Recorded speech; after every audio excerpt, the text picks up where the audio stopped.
યોગસાર યોગેન્દ્ર દેવની રચના આપણે ગાથા 28ની વાત ચાલે છે. 28માં વાત થઈ ત્રિલોક પૂજ્ય જીન આત્મા જ છે. આ ત્રણ લોકમાં પૂજ્ય હોય તો મારો આત્મા જ મારા માટે પૂજ્ય છે. બીજા કરતાં હું વધારે પૂજ્ય છું એમ વાત નથી. મારા માટે વધારેમાં વધારે પૂજ્ય કોણ છે? તો મારો આત્મા. એ ચર્ચા થઈ. ધ્યાન યોગ્ય ત્રિલોકના જીન તે આત્મ જાણ નિશ્ચયથી એમ જ કહ્યું તેમાં ભ્રાંતિ ન આણ, એટલે એમાં ભ્રમ ના કરીશ. આ નિશ્ચયની વાત છે કે મારા માટે મારો આત્મા પૂજ્ય છે સર્વથા, એમ બીજા કરતાં બધા. ભગવાન અનંત દર્શન, અનંત જ્ઞાન, અનંત સુખ અને અનંત વીર્યના ધારક છે, પરમ વિતરાગ છે, પરમાનંદમય છે, અસંખ્યાત પ્રદેશી છે, અમૂર્તિ છે ઇત્યાદિ. આત્મા આશ્રિત સ્તુતિ તે નિશ્ચય સ્તુતિ અથવા નમસ્કાર છે. અરહંત સિદ્ધ આચાર્ય ઉપાધ્યાય સાધુએ પંચપરમેષ્ઠીના આત્માની સ્તુતિ તે દરેક આત્માની સ્તુતિ છે. દરેકની આત્મા તો સ્વભાવે સરખા જ છે. અને પંચપરમેષ્ઠીના ગુણોની સ્તુતિ કરો છો, એમના વિભાવની તો સ્તુતિ કરતા નથી. તમે સ્તુતિ શેની કરો છો? ગુણ કયા? શુદ્ધ. અશુદ્ધ હોય તો એની તો સ્તુતિ હોય નહીં. તો શુદ્ધ ગુણ તો બધા આત્મામાં છે, માટે બધા આત્માની સ્તુતિ છે. કેમ કે નિશ્ચય નહીંથી દરેક આત્મા આત્મિક ગુણોનો ભંડાર છે. જગતના સર્વ આત્માઓ નિશ્ચય નહીંથી સમાન શુદ્ધ છે. તેથી ત્રણ લોકના પ્રાણી જેનું ધ્યાન ધરે છે તે જ હું છું. હું જ ત્રિલોક પૂજ્ય પરમાત્મા જીનેન્દ્ર છું એમ ભ્રાંતિ રહિત નિશ્ચયથી જાણવું જોઈએ. પછી બીજા કોઈ અન્ય પરમાત્મા તરફ દ્રષ્ટિ ન દેતો, બીજા કોઈ અન્ય પરમાત્મા તરફ ઉપયોગ ના જાય. બે ભિન્ન ભિન્ન વ્યક્તિઓમાં ધ્યાતા ધ્યેયની કલ્પના ન કરતો. જુઓ, મહાવીર ભગવાનની ભક્તિ કરવી હોય તો હું જુદો ને ભગવાન જુદા, બે થયા. ધ્યાતા અને ધ્યેય, ધ્યાતા અને ધ્યાન, એમ ફરક ભેદ પડે ને બે. તો બે વ્યક્તિઓમાં ધ્યાતા ધ્યેયની કલ્પના ન કરતો પોતાને જ ધ્યાતા અને ધ્યેય માનીને અદ્વૈત એક ભાવમાં તલ્લીન થાય એ જ મોક્ષ માર્ગ છે. અહીં સુધીની વાત આપણે કાલે થઈ હતી. હવે સમયસારનો આધાર આપે છે. સમયસારમાં કહ્યું છે વ્યવહાર નહીંથી એમ કહે છે શરીર અને આત્મા એક છે, પરંતુ નિશ્ચય નહીંથી આત્મા અને શરીર એક પદાર્થ નથી. વ્યવહારથી તો એમ કહેવાય, પણ હકીકતમાં એમ નથી.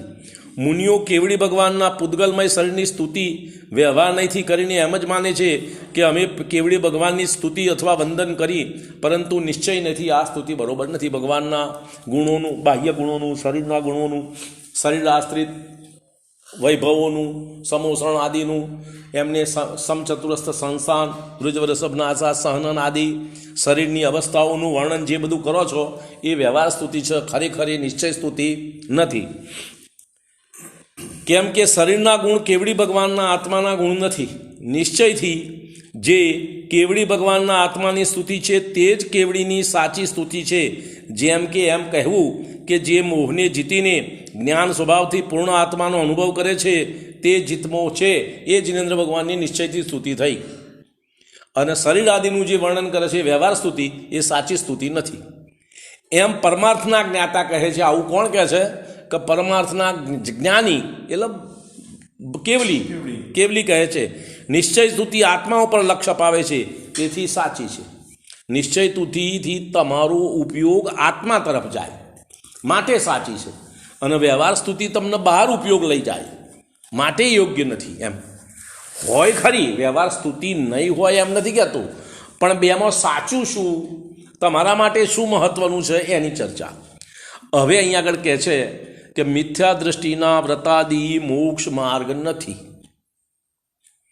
તમે ભલે કરો, વ્રત કરો, એની ના નથી, પણ એ મોક્ષ માર્ગ નથી.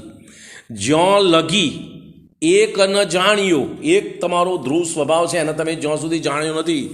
પરમ પુનિત શુદ્ધ ભાવ, તમારો પરમ પુનિત શુદ્ધ ભાવ એક જે છે શાશ્વત, એને તમે જાણ્યો નથી. મૂઢ તણા વ્રત તપ સહુ શિવ હેતુ ન કહાય, એના બધા વ્રત તપ મોક્ષનું કારણ નથી. બરાબર? એ બધાય જ્યાં સુધી એક પરમ શુદ્ધ અને પવિત્ર ભાવનો અનુભવ થતો નથી, પરમ શુદ્ધ અને પવિત્ર ભાવનો અનુભવ થતો નથી, ત્યાં સુધી મિથ્યા દ્રષ્ટિ અજ્ઞાની જીવો દ્વારા કરવામાં આવેલા વ્રત તપ સંયમ અને મૂળ ગુણોના પાલનને મોક્ષનો ઉપાય કહી શકાતો નથી. જો આ બીજી વાત એક તો સમજો કે આપણને એમ થાય કે એવું કેમ? તો જે જીવે પોતાના આત્મ અનુભવ કર્યો છે એને આત્મિક આનંદની અનુભૂતિ થઈ છે. પોઈન્ટ સમજમાં આવે છે? આત્મિક આનંદની અનુભૂતિ થઈ છે, એના સુખનો અનુભવ એને થયો છે, એનું એને જ્ઞાન છે. હવે જ્યારે પ્રયત્ન કરશે ધર્મ માર્ગે જે કોઈ, એમાં એનું લક્ષ્ય પેલા આત્મિક આનંદની પ્રાપ્તિનું અર્થાત સ્થિરતા વધારવાનું હોય, બીજું કોઈ લક્ષ્ય એનું ના હોય. એને કોને જેનો અનુભવ થયો છે, એને જેને ખબર જ નથી, એ તો અન્ય જે કંઈ એની ભ્રમણામાં છે એ પ્રમાણે એના માટે આ વ્રત વગેરે કરશે. જ્ઞાની જીવો વ્રત વગેરે કરશે, સમ્યક દ્રષ્ટિ જીવો એ આત્મા આનંદની પ્રાપ્તિ માટે, એની વૃદ્ધિ માટે કરશે. અને અજ્ઞાની જીવો જે કંઈ વ્રત વગેરે કરશે એ એમની બુદ્ધિમાં જે ભ્રમણા છે એની પ્રાપ્તિ માટે કરશે. એને તો ખબર જ નથી આત્મા અનુભવની. હવે બીજી એક વાત છે,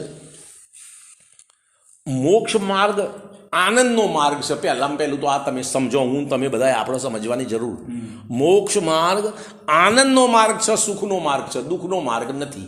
પહેલી વાત એ, તમે જેમ જેમ મોક્ષ માર્ગે આગળ વધો એમને એમ આકુળતાનો અભાવ થઈ પરમ આત્મિક સુખ ઉત્પન્ન થાય અને એ સુખમાં વૃદ્ધિ થતી જાય, એનું નામ મોક્ષ માર્ગ. તો મિથ્યા દ્રષ્ટિ જીવ કરતો ચોથા ગુણસ્થાનવાળો સુખી, ચોથા ગુણસ્થાનવાળા કરતો પાંચમા ગુણસ્થાનવાળો વધારે સુખી, પાંચમા કરતો છઠ્ઠા સાતમા ગુણસ્થાનવાળો વધારે સુખી. હવે છઠ્ઠા સાતમા ગુણસ્થાનવાળો કેટલો સુખી એનું માપ આપ્યું છે કે સૌધર્મ ઇન્દ્રને જેટલું સુખ છે એના કરતો અસંખ્યાત ઘણું અને અલગ પ્રકારનું સુખ મુનિરાજને છે. હા, આત્મિક સુખ એટલે સુખ છે કે નથી? આત્મિક એટલે સુખ નહીં, સુખ છે ને? મારી વાત સાંભળ. હે, આપણે જે લૌકિક સુખ છે, પણ લૌકિક સુખ સુખ છે કે દુઃખ? દુઃખ છે. તો ભાઈ એને સુખ શું કરવા કહો છો? લોક કહે છે, પણ આપણે બદલવું છે. મારી વાત તો સાંભળ. પહેલા દુનિયા કહે છે એમ કરવું છે કે આપણે શું ધરવું છે? બસ આપણે દુનિયાને કેવું એની ચિંતા કરીશું તો કેવા મેર આવશે? હવે મારો પોઈન્ટ, આપણો અહીંયા આગળ પોઈન્ટ એ છે કે જે મુનિરાજ આત્મિક સુખી છે એ પેલા સૌધર્મ ઇન્દ્ર કરતો અસંખ્યાત ઘણા સુખી, અલગ પ્રકારના આ સુખ, જુદા પ્રકારનું લૌકિક સુખ નહીં. ઇન્દ્રનો તો ઇન્દ્રિયજનિત સુખ છે, સૌધર્મ ઇન્દ્રનો તો ઇન્દ્રિયજનિત સુખ છે, અને મુનિરાજના આત્મિક સુખ છે. અને સુખી છે એ પોતાના દુઃખી માનો તો મોક્ષ માર્ગી નથી. તમે દુઃખી માનો તો તમને મુનિના સ્વરૂપની ખબર નથી. તમે મુનિરાજને દુઃખી માનો, મુનિધર્મ દુઃખનો માર્ગ છે, કષ્ટદાયક છે એમ માનો, એનો અર્થ તમને સાચા મોક્ષ માર્ગની સમજ નથી. સાચી વાત આ છે. હવે બીજો પોઈન્ટ કે આપણે તો સમ્યક દર્શન ના થાય તો સુધી તો તમે કોઈ યજમાનો અમને શું ખબર પડે કે મુનિરાજ સુખી છે કે નહીં? આપણે એમ દલીલ કરી શકે ને કોઈ? પોઈન્ટ મારો સમજો. શું કહેવા માગું છું કે ભાઈ ચોથા ગુણસ્થાનવાળો આત્મિક સુખનો અનુભવ કરે છે, એ તમે વાત કહી. હવે અમને તો થયું નથી, અમે તો સમ્યક દ્રષ્ટિ નથી, એટલે તો તમે જે ગપ્પો મારો એ મારા ભરવાનો ને, અમને તો શું ખબર તમે સાચું કહો છો ખોટું? હવે એની બે વાત. એનો અહીંયા આગળ આચાર્ય શું કહે છે કે આવી બધી શંકા સમાધાન કરવા માટે આગમ, તર્ક, અનુમાન અને સ્વાનુભવ, આ ચારમાંથી એક અથવા એક કરતાં વધારે ઉપાયો દ્વારા સત્ય નિર્ણય કરી શકાય. પોઈન્ટ સમજજો બરોબર. શું કહું છું? આગમ, અનુમાન, તર્ક અને સ્વાનુભવ, આ ચાર અથવા ચારમાંથી કોઈ પણ એક અથવા એક કરતાં વધારે કારણોથી તમે સત્ય નિર્ણય કરી શકો. હવે વાત સાંભળો. આપણે બધા બાર શાસ્ત્રો સાંભળવા અહીંયા આગળ આવ્યા, પહેલાં બહાર હતા, બહારની બધી વાતો ચિત્તોમાં હતા.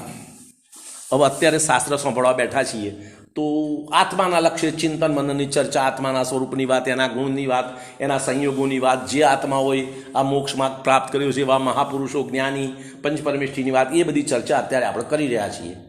એ બધી ચર્ચા કરીએ છીએ એટલે આપણો ઉપયોગ અહીં આગળ જોડાયેલો છે. આપણો ઉપયોગ જોડાયેલો છે, એમાં આકુળતા વધી કે બાર હતા તારા આકુળતા વધારે, એનો વિચાર કરો. તમારા સ્વાનુભવનો, તમારા અનુભવમાં શું આવે? શું કહું? ફરીથી બોલું છું. તમારા અનુભવમાં શું આવે છે?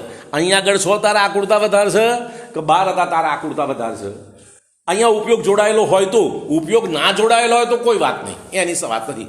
તમારો ઉપયોગ, તમારું જ્ઞાન અત્યારે આ શાસ્ત્રના જે કંઈ વિષય ચાલે એમાં જોડાયેલું હોય તો આકુળતા વધારે છે કે બહાર તમે હતા અને સંસારના વિષયોમાં ઉપયોગ જોડાયેલો તારા આકુળતા વધારે હતી, એનો વિચાર કરો. તમારાથી તમે મેળવો. એક પોઈન્ટે સ્વાનુભવની વાત. તર્કની વાત, જ્યારે જ્યારે તમારું જ્ઞાન એકાગ્ર થાય ત્યારે હંમેશા કશાયની તીવ્રતા ઘટ. એ લોજિકની વાત. આગમની વાત, આગમવાળા કે અમને તત્વ વિચાર કરતો કશાયો મંદ પડે આકુરતા ઘટ, એ આગમની વાત.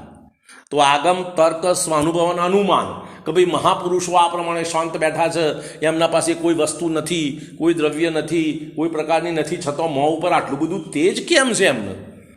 આટલું બધું પરમ શાંત સ્વભાવ, શાંત સ્વરૂપ મોં ઉપરથી કેમ દેખાય છે? એ લોજિકથી તમે વિચાર કરો તો કંઈક છે. આ નાટકથી તો તમે હાવભાવ 1 મિનિટ, 2 મિનિટ, 5, 10 મિનિટ કરી શકો. કાયમ માટે એમના મુખ ઉપર શાંત ભાવ કેમ દેખાય છે? અનુમાનથી તમે વિચાર કરી શકો ને. તો આ બધી વાતનો વિચાર કરો તો તમને એમ લાગે કે આકુરતા ઘટ છે. શું થાય છે ભરત? આકુરતા ઘટ છે. હવે આકુરતા ઘટ છે તો આ ઉપાયમાં આગળ વધીએ તો આકુરતા મટી પણ શકે, આકુરતાનો અભાવ પણ થઈ શકે. એમ થાય ને, એમ અનુમાન થાય ને. હવે બીજી વાત, જે જીવો આ માર્ગે વળ્યા છે એમના આકુરતા ઘટતી જાય છે લોજિકથી વિચાર માટે આત્મિક સુખનો ભોગવટો કરે છે. એમના આકુરતાનો અભાવ થયો છે. કોને? ચોથા, પાંચમા, છઠ્ઠા, સાતમા આદિ ગુણસ્થાનવાળા જીવોને માટે સુખી છે. એમ મોક્ષ માર્ગ દુઃખનો માર્ગ છે જ નહીં, એ ભ્રમણા જ ખોટી. એવી ભ્રમણા જ્યાં સુધી છે ત્યાં સુધી તમને શાસ્ત્ર સ્વાધ્યાયમાં આત્મરુચિ નહીં જાગે, ઊંધી સમજ છે ત્યાં સુધી.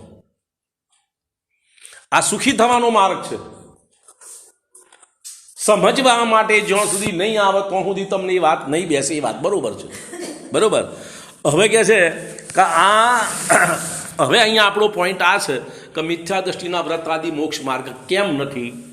તો એના આત્મ અનુભૂતિ નથી, આ પ્રમાણે વિચાર નથી કરતું. માટે વ્રત વગેરે જે કરે છે એ પેલા આત્મિક આનંદની પ્રાપ્તિના ઉપાય તરીકે નથી કરતું. મિથ્યા દ્રષ્ટિ એને તો એના મનમાં, જો હું વ્રત કરું, જે કંઈ હોય, મારા મનમાં બીજો વિચાર હોય, મારા મનમાં ધન સંપત્તિની પ્રાપ્તિનો હોય, તમારામાં ઐશ્વર્યની હોય, કોઈકનામાં પદ પ્રતિષ્ઠાનો હોય, કોઈકનામાં સંસારના સંબંધી હોય. દરેકના વિચારો અલગ અલગ પણ વિપરીત. એ વિચારો માટે આ વ્રત આદિ કરે છે.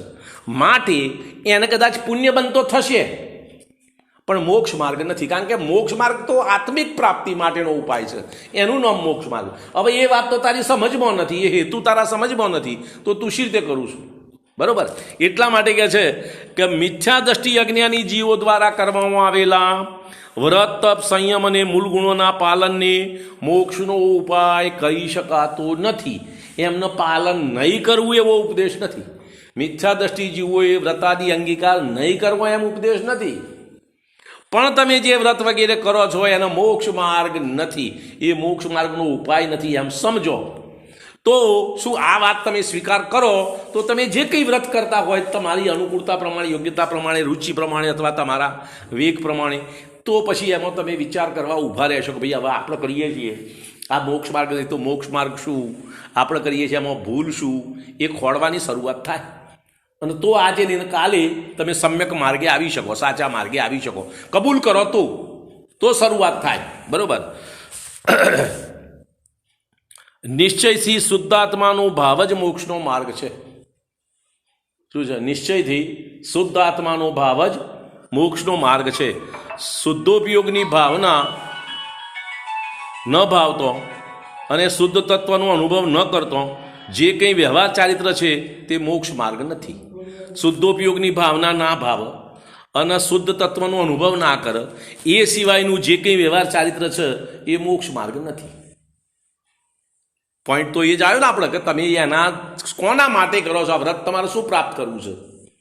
તો આ વ્રત વડે પરિણામોમાંથી આકુરતા મટાડી, કશાય મંદ કરી, ઉપયોગના આત્મસન્મુખ કરવા માટેનો ઉપાય જે સમજ હોવી જોઈએ નથી એની પાસે. માટે વ્યવહાર ચારિત્ર કાર્ય તો બેનું એક જ. સમ્યક દ્રષ્ટિનું વ્રત પણ એ જ પ્રમાણે અને મિથ્યા દ્રષ્ટિનું વ્રત પણ એ જ પ્રમાણે. ક્રિયામાં કોઈ ફરક નહીં, બરોબર, પણ અભિપ્રાયમાં ફરક, એનું ધ્યેય અલગ, એટલો ફરક. બરોબર. જે કંઈ વ્યવહાર ચાલી શકે તે મોક્ષ માર્ગ નથી, સંસાર માર્ગ છે, પુણ્યબંધ કરનાર છે, એનાથી પાપ બંધ નહીં થાય. બરોબર. મિથ્યા દ્રષ્ટિ આત્મજ્ઞાન શૂન બહિરાત્મા, બહારમાં મુનિવેશ ધારણ કરીને જો 5 મહાવ્રત પાળે, 12 તપ તપે, ઇન્દ્રિય અને પ્રાણી સંયમને સાધે, નીચે લખ્યા પ્રમાણે 28 મૂળ ગુણ પાળે, તો પણ તે સંવર અને નિજરા તત્વ ન પામતો, કર્મોથી મુક્તિ પામી શકતો નથી.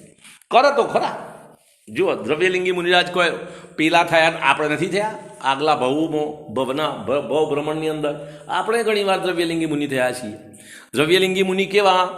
સંપૂર્ણ શાસ્ત્ર સંમત આચરણ, કોઈ પણ પ્રકારની ભૂલચૂક વગરનું એવું આચરણ મેં તમે અનંતવાર પાડ્યું છે તો ગ્રેવેક ગયા છીએ. મુનિવ્રત ધાર અનંતવાર ગ્રેવક ઉપજાયું, પે નિજ આત્મ જ્ઞાન વિના લે સુખ ન પાયો. કેવી રીતે બન્યું? કોના માટે વાત? મારા માટે કે તમારા માટે?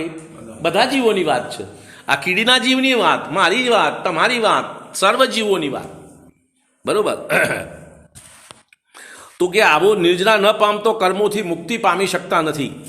આવા દ્રવ્યલિંગી સાધુ પુણ્ય બાંધીને 9મી ગ્રીવેક સુધી જઈને અહમિન્દ્ર થઈ શકે છે. આટલું તો પુણ્ય કરી શકે અને આટલા સુધી જઈ શકે. સ્વર્ગની રચના તમે જુઓ તો આ મેરુ પર્વત 1 લાખ યોજનનો છે. એના નીચેના વિસ્તારમાં આ ભવનવાસી અને વ્યંતર દેવો છે અને જ્યોતિષી દેવો મેરુ પર્વતના મધ્યથી ઉપરના ભાગમાં, અને એનાથી 1 બાલ ઉપર જગ્યા છોડીને પછી 16 સ્વર્ગ શરૂ થાય. એ કલ્પવાસી દેવું. 16 સ્વર્ગના બે સ્વર્ગના પાથરા, એટલે 8 આ બાજુ 8 આ બાજુ, એમ 16 સ્વર્ગ. એની ઉપર 9 ગ્રીવેક શરૂ થાય. 9 ગ્રીવેકની ઉપર 9 અનુત્તર આવે. 9 અનુત્તરની ઉપર 5 અનુદિશ. એમાં સરવાર સિદ્ધિ, વિજયંત, અપરાજિત ને બધા 5 સ્વર્ગ છે એ આવે, અને એના ઉપર 1 બાલ જાય એટલે સિદ્ધશિલા. આ ઉર્ધ્વલોકની રચના, મધ્યલોકથી ઉપરની. બરોબર. એમાં 16 સ્વર્ગ અને 9 ગ્રીવેક સુધી મિથ્યા દ્રષ્ટિ જીવ પુણ્ય બોંધો તો જઈ શકે. તો આવું પુણ્ય 9 ગ્રીવેકમાં જવાનું પુણ્ય મુનિલિંગ વગર બની શકે નહીં. સામાન્ય ગ્રહસ્થ શ્રાવક મુનિલિંગ વગર 9 ગ્રીવેકમાં જવાનું પુણ્ય બાંધી ના શકે, ચાહે સમ્યક દ્રષ્ટિ હોય કે મિથ્યા દ્રષ્ટિ. સમ્યક દ્રષ્ટિ જીવ પણ મુનિધર્મ ના ધારણ કરે, મુનિલિંગ ધારણ ના કરે તો આવું પુણ્ય ના કરી શકે. 9 ગ્રીવેક જવા સુધીનું પુણ્ય ના કરી શકે. ધર્મની વાત આવીને જ ચાલતી. બધા પોઈન્ટો અલગ અલગ હોય, તમારે દરેક વસ્તુનો સમજવાની. તો મિથ્યા દ્રષ્ટિ જીવ પણ મુનિવ્રત ધારણ કરે તો આટલું પુણ્ય કરી શકે, મોક્ષ માર્ગ ના કરી શકે.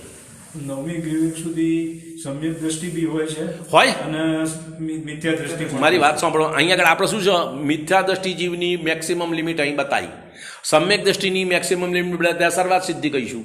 એટલે પછી વચ્ચે ના હોય એવું ક્યાં સવાલ આવ્યો? પોઈન્ટ સમજ.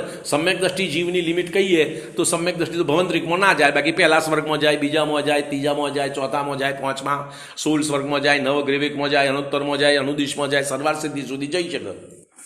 Maximum limit. એ તો અત્યારે મિથ્યા દ્રષ્ટિની ચર્ચા ચાલે છે, સમ્યક દ્રષ્ટિની ચર્ચા ચાલતી નથી. પોઈન્ટ સમજવાના. બરોબર. હવે વાત અહીંયા આગળ એ છે કે આવું પુણ્ય મેન તમે અનેક વાર કર્યું છે અને છતાં સંસારનો અંત આવ્યો નથી.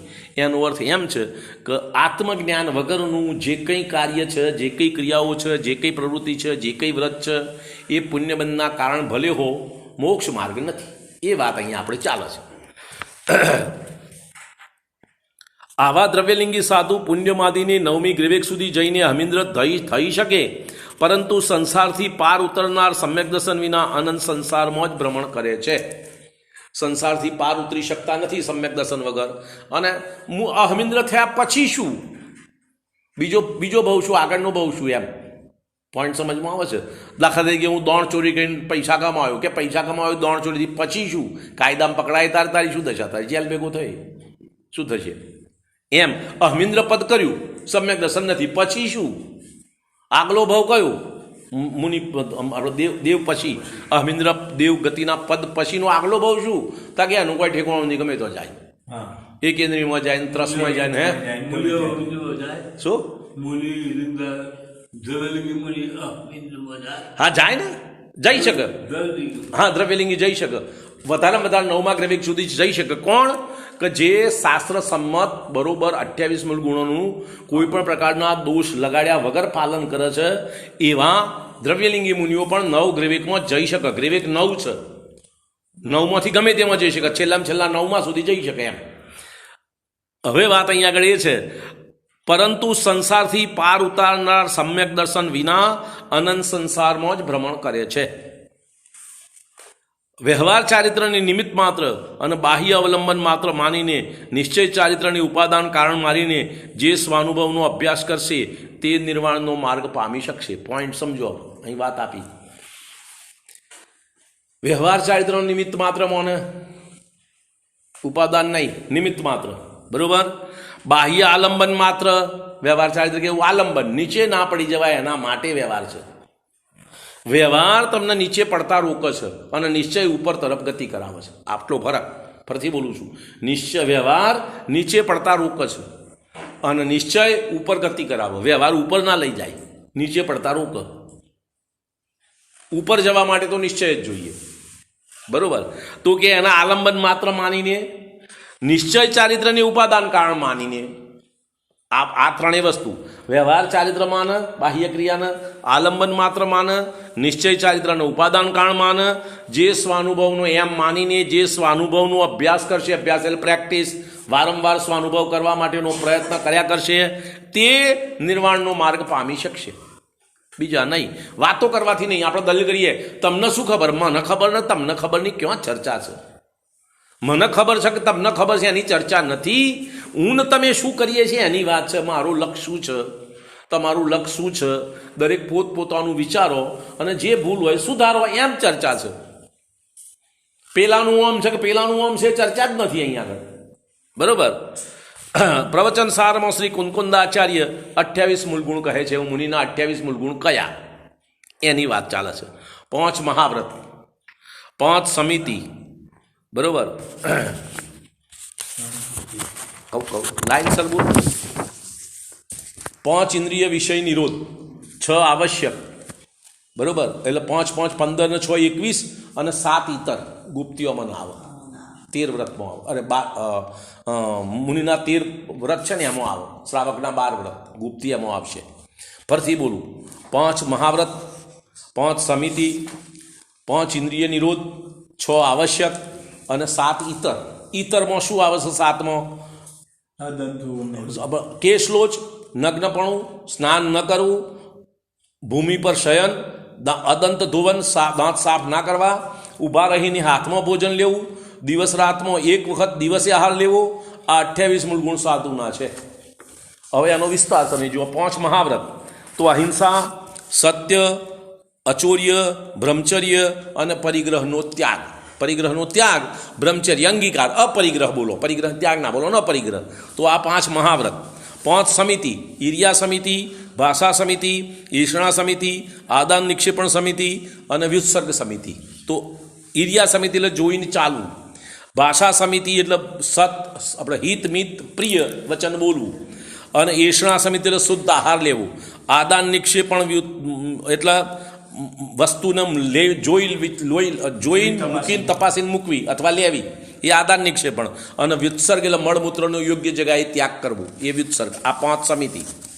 હવે 5 ઇન્દ્રિય વિષય, 5 ઇન્દ્રિયના 5 વિષયો, એનો નિરોધ, એના તાબે ના થવું, એમાં લીન ના થવું, એમાં તન્મય ના થવું, એ 5 ઇન્દ્રિય વિષયનો નિરોધ.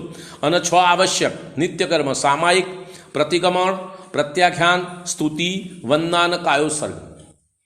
આ 6 આવશ્યક અને 7 અન્ય કેશલોચ વગેરે કયા એમ 28 મૂળગુણ એમના છે. હવે આ 28 મૂળગુણ સાધુઓના છે એમ જીનેન્દ્રદેવે કહ્યું છે. તેમાં પ્રમાદ થઈ જતો છેદોપસ્થાપન અથવા પ્રાયશ્ચિત લઈને શુદ્ધ થવું જોઈએ. આમાં પ્રમાદ લાગત તો પ્રાયશ્ચિત લઈ અને શુદ્ધિ કરીને પાછા મૂળ વ્રત અંગીકાર કરવા જોઈએ એમ. એટલે અહીંયા પાછી 2 વાત છે.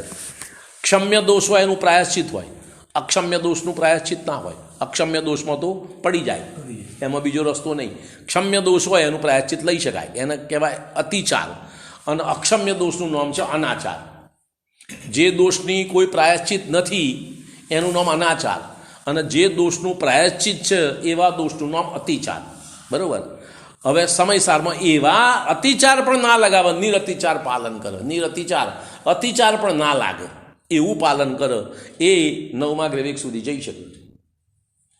અતિચાર ના લાગે એવું પાલન કરે, અતિચાર લાગે પાલન કરે એવા તો ના જઈ શકે. નિરતિચાર પાલન શબ્દ એમ વાપરું છું, બરાબર.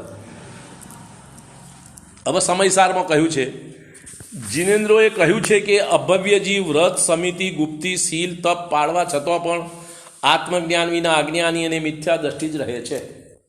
ગમે તેટલું પાળા બોલો, અભવ્ય જીવ પણ મિથ્યા દ્રષ્ટિ દ્રવ્યલિંગી સાધુ થાય અને 9મા ગ્રેવિક સુધી જઈ શકે. હવે અભવ્ય શબ્દ કેમ વાપર્યો કે તમને ગેરંટી કોને સમ્યક્ત્વ તો નથી જ. ગેરંટી ને અભવ્ય છે એટલે સમ્યક્ત્વ તો ના જ થાય ને. ભવ્ય કયો હોય તો તમે કહો એને સમ્યક્ત્વ નહીં હોય, એની શું ખાતરી? તમે કેવી રીતે કહી શકો એમ શંકા સમાધાન થાય. અહીંયા તો અભવ્ય આચાર્ય દાખલો લીધો સમયસારમાં કે અભવ્ય જીવ મુનિવ્રત ધારણ કરે. બોલો અભવ્ય જીવ મુનિવ્રત ધારણ કરી શકે કે ના કરી શકે? કરી શકે. સંસાર પરિભ્રમણમાં તો કરી શકે ને. હા, દ્રવ્યલિંગી. તો અભવ્ય જીવ છે એટલે નિયમથી દ્રવ્યલિંગી છે, નિયમથી મિથ્યા દ્રષ્ટિ છે, છતાંય વ્રત સમિતિ ગુપ્તી અને બધું મુનિરાજનો બધો 28 પ્રકારના મૂળગુણ પાળે છે, તો પણ એ અજ્ઞાની મિથ્યા દ્રષ્ટિ જ રહે છે. માટે આ વ્રત પાળવાથી સમ્યક્ત્વ થતું નથી. એમ પોઈન્ટ એ આ બાહ્ય વ્રત પાળવાથી મોક્ષ માર્ગ નથી એમ નક્કી કરવું છે. બાહ્ય વ્રત ના પાળજો અથવા ના પાળવો જોઈએ એવી ચર્ચા નથી. યોગ્યતા અનુસાર, તમારી જરૂરિયાત અનુસાર તમારે નક્કી કરીને કરવાનું પાલન. કોઈના માટે કોઈ ધારાધોરણ નક્કી ના કરી શકે. દરેકે પોતાના પરિણામ, પોતાની અવસ્થા જોઈને ધારાધોરણ નક્કી કરવાનું કે મારા માટે આ યોગ્ય છે અથવા અયોગ્ય છે એમ. બરાબર.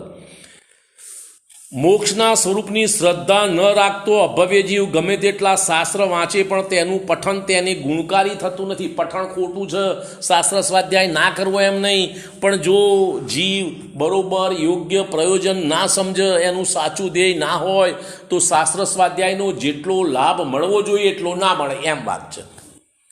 બરાબર. ગુણકારી થતું નથી કેમ કે તેને આત્માના સમ્યક જ્ઞાનનો વિશ્વાસ આવતો નથી. એના આત્માના સ્વરૂપનો અભવ્ય જીવનો વિશ્વાસ આવતો નથી. આપણામાં ઘણા બધા શંકા કરે, તમે કહો છો પણ સાચું કોને ખબર પડે? કોણ નક્કી કરે? એવી વાત કરે. આપણામાં ઘણા એ વાત આવી દલીલ કરે છે. આ બધી શાસ્ત્રની વાતો સાચું ખોટું કોને નક્કી કર્યું, કોને જાણ્યું? આ એ બધી દલીલો કરવાવાળા છે. તો કે અભવ્ય જીવ છે એના આત્માના જ્ઞાનનો વિશ્વાસ આવતો નથી. બરાબર. આગળ કહે છે ભાવમાં કહ્યું છે કે ભાવમાં આત્મજ્ઞાની જ સાચો સાધુ છે. ભાવ પાહુડ એટલે અષ્ટપાહુડનો એક ભાગ. જે શરીરાદિની મમતા રહિત હોય અને માન કશાયથી તદ્દન ભિન્ન હોય તેમજ આત્માને આત્મામાં લીન રાખે છે તે જ ભાવલિંગી સાધુ હોય છે. જેના આત્મા સિવાય બીજામાં રુચિ છે એ ભાવલિંગી ના હોઈ શકે. મારી બીજી વાત સાંભળો. આપણે સમજવાની વાત કરી. તમે ધંધો કરો છો, બરાબર. દરેકના પોતાના ધંધામાં કેટલાક સમય સંયોગો એવા હોય કે જે વધારે નફાનું કારણ હોય ને કેટલાક ઓછા નફાનું કારણ હોય. રોજે રોજ ધંધો કરતા હોય એટલે રોજના સમય સંજોગો પ્રમાણે દરેકને ધારાધોરણ બની ગયેલું જ હોય. પેલો શાકભાજીવાળો વેપાર કરતો હોય આજ 14 સાજ ઓછો વેપાર થશે, રવા દો. આજે દિવાળી સાજ વધારે વેપાર થશે, એને ખબર હોય, એને એના ભાગ્ય અનુસાર એનું એ ધારાધોરણ છે ને. ખ્યાલ આવે છે કે નહીં? પોઈન્ટ સમજો છો કે નહીં? તો કહેવાનો ભાવ તમે તમારો જે ધંધો રોજગાર કરો એમાંય તમારું ધારાધોરણ હોય. અહીંયા આગળ વાત એમ કરે છે કે જે પોતાના આત્માને આત્મામાં લીન રાખે એ જ ભાવલિંગી સાધુઓનો અર્થ એમ કે એને પોતાના આત્માની રુચિ છે, આત્મા આનંદની અનુભૂતિ છે, એને એ સિવાય બીજું રૂચતું નથી. માટે એમ જ પ્રયત્ન કર્યા કરે, એમ જ ઓછો વધતો સફળ થાય. તમને ધંધામાં રુચિ છે, રોજ ધંધો કરો, એમાં કોક દાડો વધારે ધંધો થઈ જાય, કોક દાડો ઓછો ધંધો થઈ જાય. વધારે થઈ જાય એને તમે આમ કહો મેં કર્યું, આ ઓછો થયો સાલું મારા આજ બરોબર ધ્યાન ના રાખ્યું એટલે મારો ઓછો થયો. તમારું લક્ષ્ય તો જ, અને આત્મજ્ઞાનીનું લક્ષ્ય આત્મામાં જ. આજે બરોબર લીનતા થઈ, આજે ઓછી થઈ, આ વધારે થઈ, આજ સારી થઈ, આખો દાડો એનો એ જ ઉપાય, બીજો વિચાર નહીં. એ આત્મજ્ઞાની, એ ભાવલિંગી સાધુ. જે કોણ ભાવલિંગી? કે જેને શરીરાદિની મમતા ના હોય. જો આત્માની રુચિ હોય તો શરીરાદિની મમતા ના હોય. શરીરાદિની મમતા નથી તો આત્માની બે વસ્તુ તો ના હોઈ શકે. બરાબર. પછી માન કશાયથી તદ્દન ભિન્ન, ક્રોધ, માન, માયા, લોભ, આ બધા કશાયોથી જુદો, એમાં એકત્વ પણ ના હોય. અને આત્માને આત્મામાં લીન રાખે, વારંવાર પ્રયત્ન એનો કર્યા કરે, તે ભાવલિંગી સાધુ હોય. એ સિવાય બીજા ના હોય. બરાબર. હવે વ્રત તમે પાલન કરો તો જો મિથ્યા દ્રષ્ટિનો વ્રત છે તો મોક્ષ માર્ગ નથી, પુણ્ય બંધ ભલે હોય. પણ જો તમે વ્રત પાલન કરો છો તો નિર્મળ આત્માનો અનુભવ કરવો યોગ્ય છે. નહીં તો આ વ્રત તમારો વ્યર્થ જશે, આત્મા અનુભવ નહીં કરો તો. માટે વ્રત તમે જે કરો છો એ ભલે કરો, એની સાથે નિર્મળ આત્માનો અનુભવ કરવાનો પ્રયત્ન કરો. વ્રત છોડી દો એમ નથી કહેતા આચાર્ય.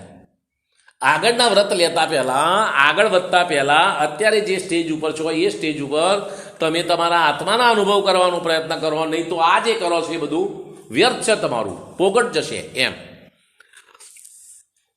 જે શુદ્ધાત્મ અનુભવે વ્રત સંયમ સંયુક્ત જીનવર ભાખે જીવતે શીઘ્ર લહે શિવ સુખ.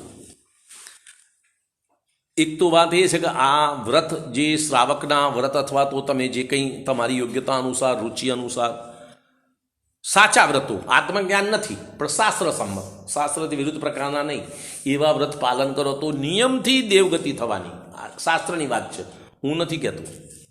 જે જીવો, જે વ્યક્તિઓ આ ભાવમાં અત્યારે સાચી રુચિપૂર્વક શાસ્ત્ર પ્રમાણે વ્રત પાળે છે, ભલે સમ્યક દ્રષ્ટિ નથી તો પણ દેવગતિ નક્કી, એની બીજી ગતિ નહીં એમ શાસ્ત્ર કહે છે. પણ આગળની વાત કે સમ્યક દર્શન નથી એટલે દેવગતિ પછી શું, એ પાછું સવાલ ઉભો રહે. દેવગતિ પછી એકેન્દ્રિયમાં જાય, ત્રિયંશમાં જાય, નીચ ગતિમાં જાય, કોઈ નક્કી નહીં, સમ્યક્ત્વ નથી. માટે પોઈન્ટ સમજમાં આવે છે. માટે વ્રત છે, તમે વ્રત કરો છો તો હવે વ્રત છોડવાનું કામ કર્યા વગર, આ વાત સાંભળી, વ્રત અરુચિ કર્યા વગર તમે જે વ્રત કરો છો એમાં ઊભા રહી અને આગળ નિર્મળ આત્માના અનુભવનો પ્રયત્ન શરૂ કરો. વ્રત છોડવાની મૂર્ખામી કરવાનું તો આચાર્ય નથી કહેતા, એવું તો ઉપદેશ નથી. બરોબર.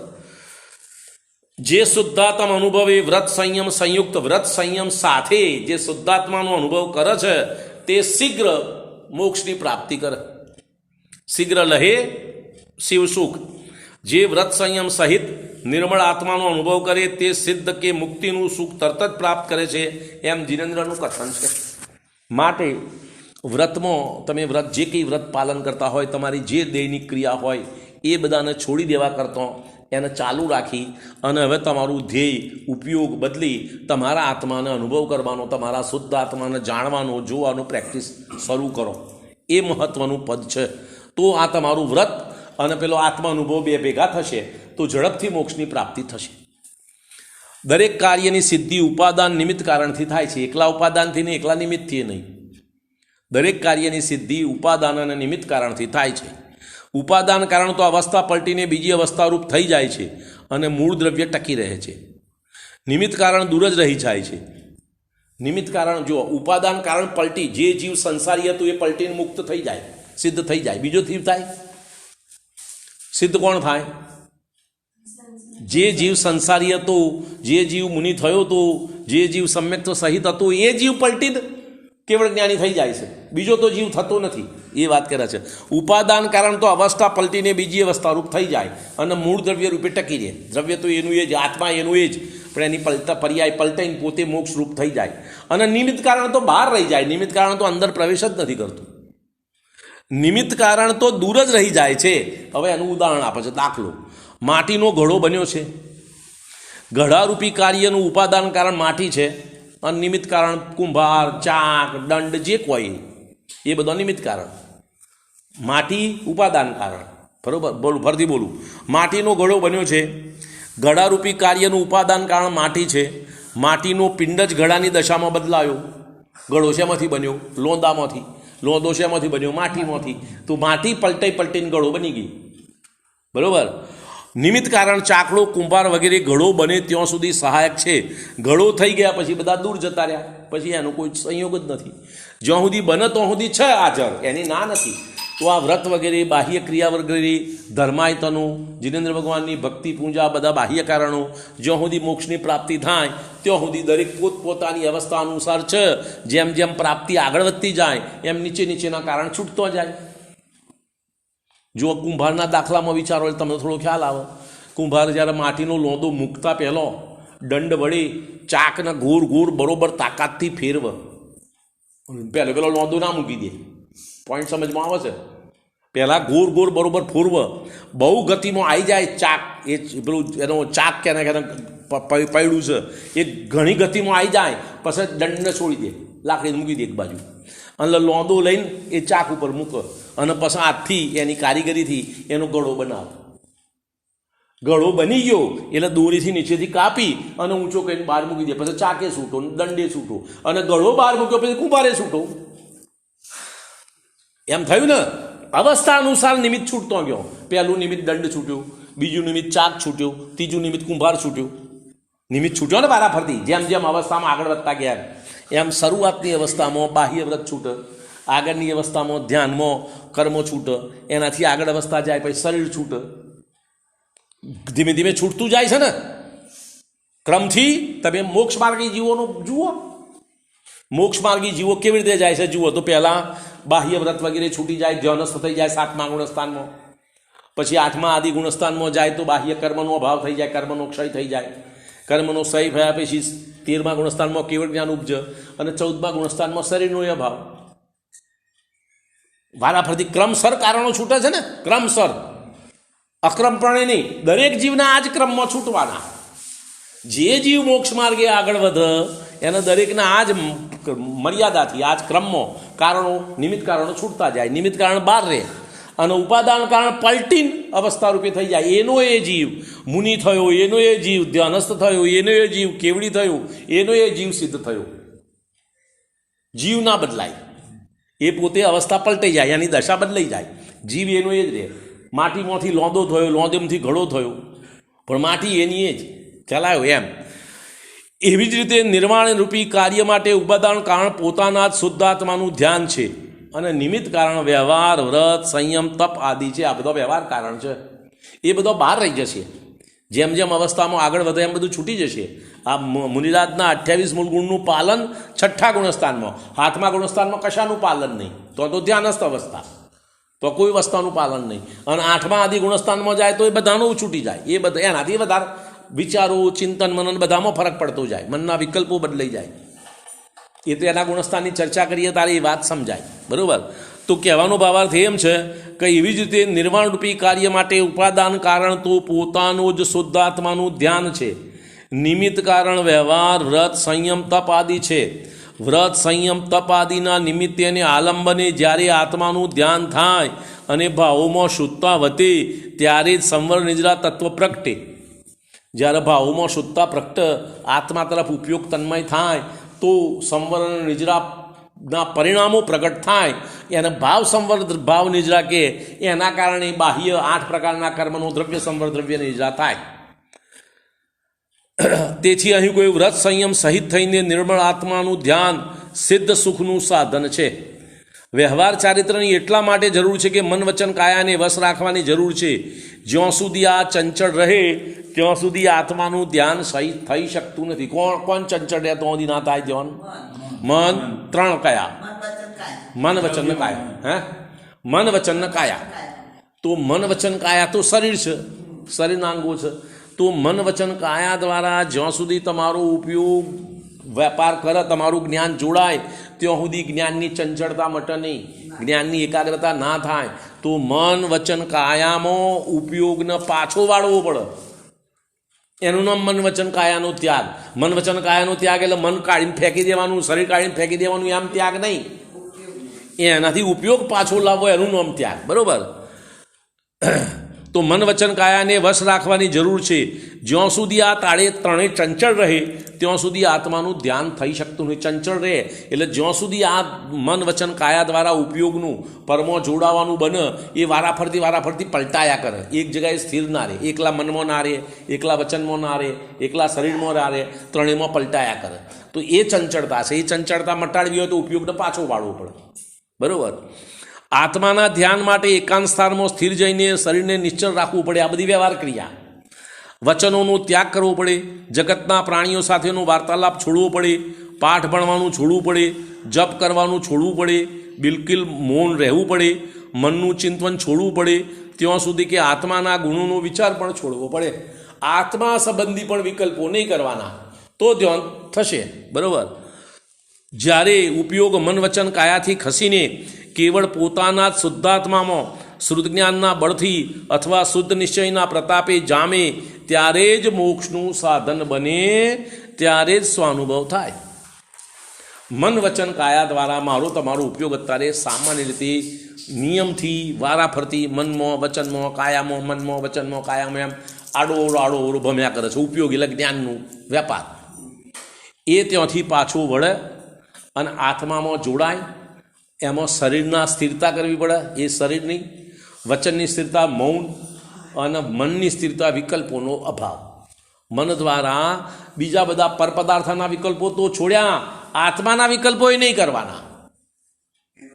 હા, એ પ્રમાણે તો જ્ઞાન સંપૂર્ણ સ્થિર થાય એમ. ત્યારે વચન કયાથી ખસી કેવળ પોતાના શુદ્ધાત્મામાં શુદ્ધ જ્ઞાનના બળથી અથવા શુદ્ધ નિશ્ચયના પ્રતાપે જામે ત્યારે જ મોક્ષનું સાધન બને, ત્યારે જ સ્વાનુભવ થાય, ત્યારે જ વિતરાગતા થાય, ત્યારે જ આત્મા કર્મમળથી રહિત થાય. ધ્યાનના સમયે મનની અંદર ઘણા વિચારો આવે છે, પણ એ બધા વિચારો બંધ થશે ત્યારે ધ્યાન થશે.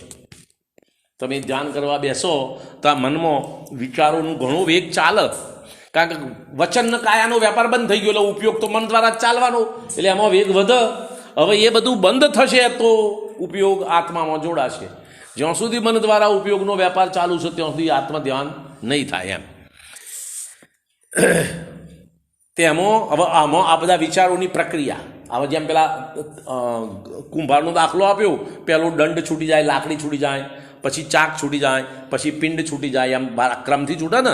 એમાં કે જેમ તેમાં આવા ધ્યાન કરવામાં બાધક, તેમાં જે ગ્રહસ્થ સંબંધી વાતોના વિચારો છે તે મહાન બાધક છે. શું કહે છે? ગ્રહ સંબંધી એટલે છોકરાના, પત્નીના, બાળકોના, ધન સંપત્તિના, મકાનના, જાયદાદના, રાજકાજના, ગ્રહસ્થીના, આ બધા વિચારો ધ્યાનમાં સૌથી વધારે બાધક છે. મહાન બાધક એટલે સૌથી વધારે.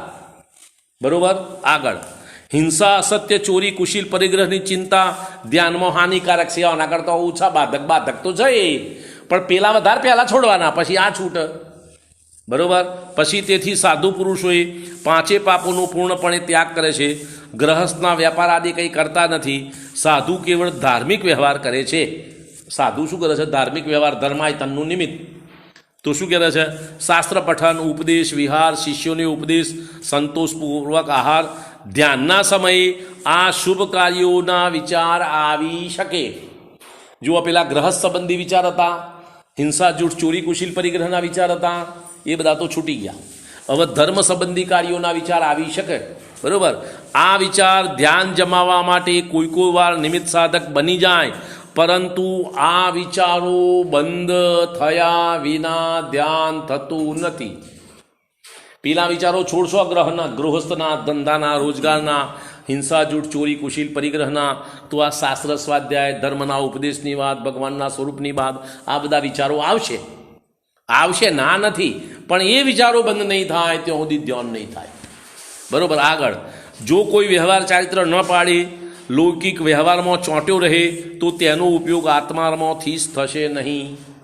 લૌકિક વ્યવહારમાં લાગ્યો રહે તો એ તો વધારે બાધક છે, સૌથી વધારે બાધક છે. એનો તો ઉપયોગ આત્મામાં જોડાશે જ નહીં. એ જ કારણે પરિગ્રહ ત્યાગ એ નિર્ગ્રંથ મુનિ જ ઉત્તમ ધર્મ ધ્યાન તથા શુક્લ ધ્યાન કરી શકે છે. માટે શ્રાવકને ધર્મ ધ્યાન સુધીની લિમિટ છે, અને સાધુને પણ 7મા ગુણસ્થાન ઉપર જાય તો જ શુક્લ ધ્યાન. 7મા ગુણસ્થાન સુધી શુક્લ ધ્યાન નહીં, ત્યાં સુધી ધર્મ ધ્યાન. પણ શ્રાવકનું ધર્મ ધ્યાન મુખ્યત્વે પુણ્યબંધનું કારણ, અને ભાવલિંગી મુનિરાજનું ધર્મ ધ્યાન મુખ્યત્વે નિર્જરાનું કારણ. મુખ્યત્વે એમને પુણ્યબંધ થાય, અને સાધુને નિર્જરા થાય, પણ ઓછી થાય એમ. ગ્રહસ્થને પણ મન, વચન, કાયાની ક્રિયા સ્થિર કરવા માટે 12 વ્રતોનો સંયમ જરૂરી છે. શ્રાવકનો 12 વ્રત, 5 અણુવ્રત, 4 ગુણવ્રત, 3 શિક્ષાવ્રત, 4 ગુણવ્રત, એ 12 વ્રત.